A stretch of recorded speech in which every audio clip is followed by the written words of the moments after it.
यांनी जो अर्थसंकल्प दीनदलित उपेक्षित पीडितांच्या उत्थानाकरता सादर केला आणि त्यामध्ये बेरोजगार, कामगार, शेतकरी, महिला आणि युवा यासाठी जे काही त्यांनी समृद्धीसाठी, धर्मासाठी कसं जगावं, धर्मासाठी कसं मरावं असं आमच्या पूर्वजांनी दिलं. छत्रपती संभाजी महाराजांनी आम्हाला सांगितलं होतं. नमस्कार, आपल्यासोबत आहेत भाजपचे आमदार संजय किनेकर साहेब. सर्वप्रथम MTB मुंबईमध्ये आपलं सहर्ष स्वागत.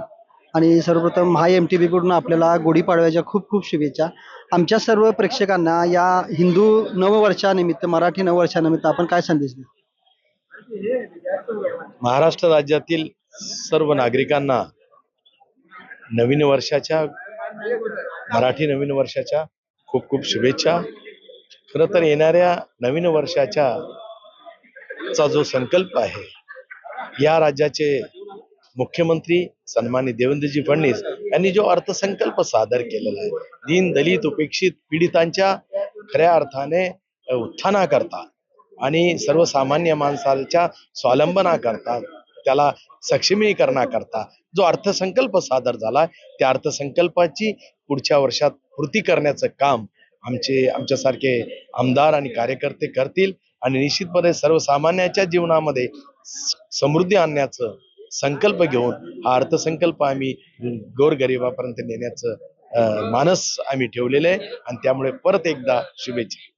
आपण गुढीपाडव्यानिमित्त वैयक्तिक आमदार म्हणून काय संकल्प करा? यांनी जो अर्थसंकल्प दीनदलित उपेक्षित पीडितांच्या उत्थानाकरता सादर केला आणि त्यामध्ये बेरोजगार, कामगार, शेतकरी, महिला आणि युवा यासाठी जे काही त्यांनी समृद्धीसाठी अर्थसंकल्पामध्ये संकल्पना दिल्या, त्या संकल्पनाची पूर्ती करणे हे माझं आमदार म्हणून कर्तव्य.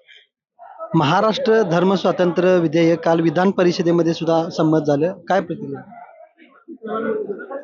खरं तर धर्मासाठी कसं जगावं, धर्मासाठी कसं मरावं असं आमच्या पूर्वजांनी दिलं. छत्रपती संभाजी महाराजांनी आम्हाला सांगितलं होतं.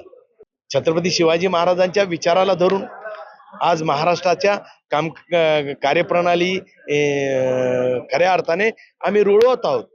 आणि निश्चितपणे मुख्यमंत्री ही कार्यप्रणाली छत्रपती शिवाजी महाराजांना च्या विचाराला धरून करते आणि त्यामुळे हा विधेयक महाराष्ट्राने त्याच विचाराने आणले.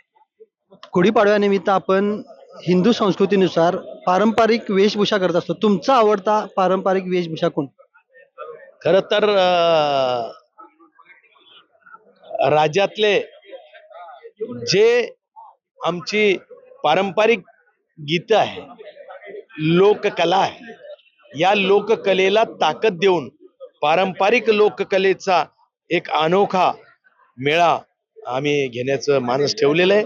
त्यामुळे निश्चितपणे आमची पारंपरिकता काय होती, आमचे गीत काय होते, आमच्या विविध भाषांमधल्या गीतं काय होती, वेगवेगळ्या भाषांच्या शैली कशा होत्या, त्याचा एक विषय घेऊन या महाराष्ट्र राज्याची पारंपरिकता टिकवणे ही आमची भूमिका आहे. धन्यवाद. कॅमेरामॅन सिद्धेश कांबळेसह मी अभिनंदन पडळकर, MTB मुंबई.